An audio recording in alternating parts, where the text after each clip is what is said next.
Assalamualaikum warahmatullahi wabarakatuh. Perkenalkan, nama saya Ahmad Budiman. Saya dari kelas penyelesaian sengketa ekonomi syariah A. Langsung saja, di sini saya akan mereview makalah dari kelompok 12 dengan judul Penemuan Hukum dalam Perspektif Hukum Ekonomi Syariah.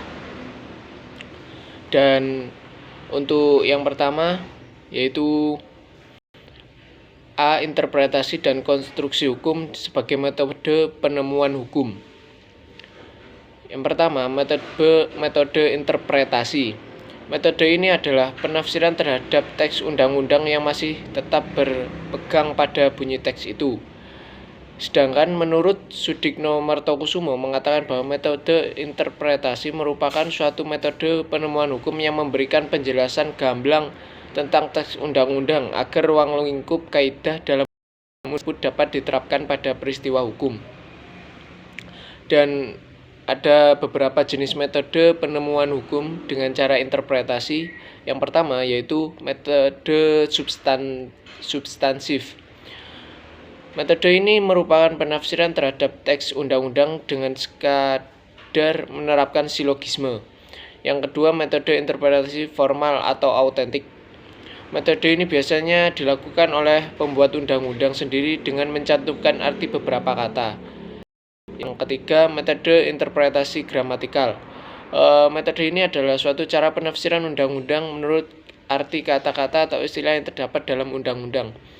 Yang keempat, metode historis atau metode sejarah, yaitu menafsirkan undang-undang dengan cara melihat sejarah terjadinya suatu undang-undang. Yang kelima, interpretasi sistematis adalah metode menafsirkan undang-undang atau peraturan sebagai bagian dari keseluruhan sistem perundang-undangan yang terkait. Yang keenam, interpretasi sosiologis. Interpretasi ini terjadi apabila makna undang-undang itu diterapkan berdasarkan tujuan masyarakat.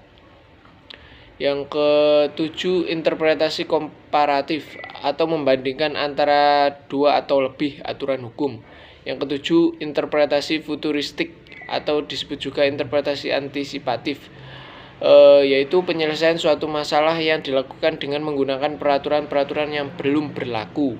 Yang ke-9, interpretasi ekstensif, yaitu kebalikan dari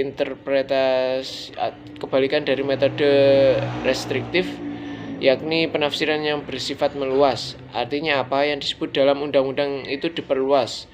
Maksudnya yang melebihi batas yang dilakukan, interpretasi gramatikal.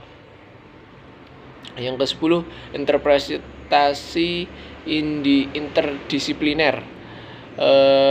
Ini dilakukan oleh hakim apabila melakukan analisis terhadap kasus yang ternyata substansinya menyangkut berbagai disiplin atau bidang kekhususan dalam lingkup ruang hukum.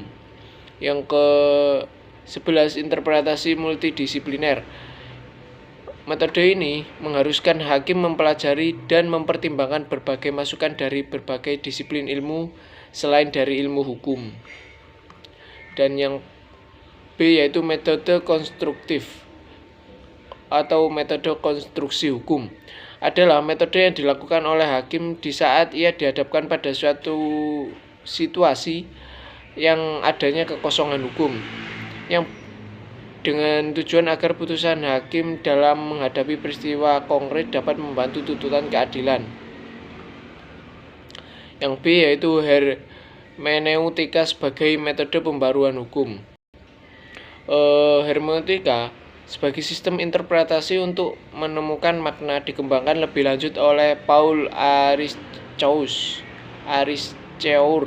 dalam bukunya The Interpretation.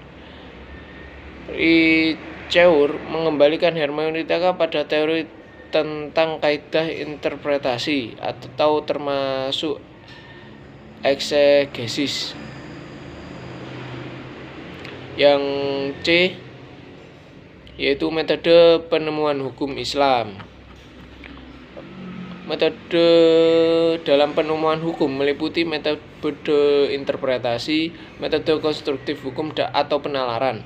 Interpretasi hukum terjadi apabila terdapat ketentuan undang-undang yang secara langsung dapat ditetapkan pada peristiwa konkret yang dihadapi. Sedangkan konstruksi hukum terjadi apabila tidak ditemukan undang-undang yang secara langsung dapat diterapkan pada masalah hukum yang dihadapi. Sedangkan dalam sistem hukum Islam, penemuan hukum itu dikenal dengan nama ijtihad. Sekian dari saya, kurang lebihnya saya mohon maaf. Wassalamualaikum warahmatullahi wabarakatuh.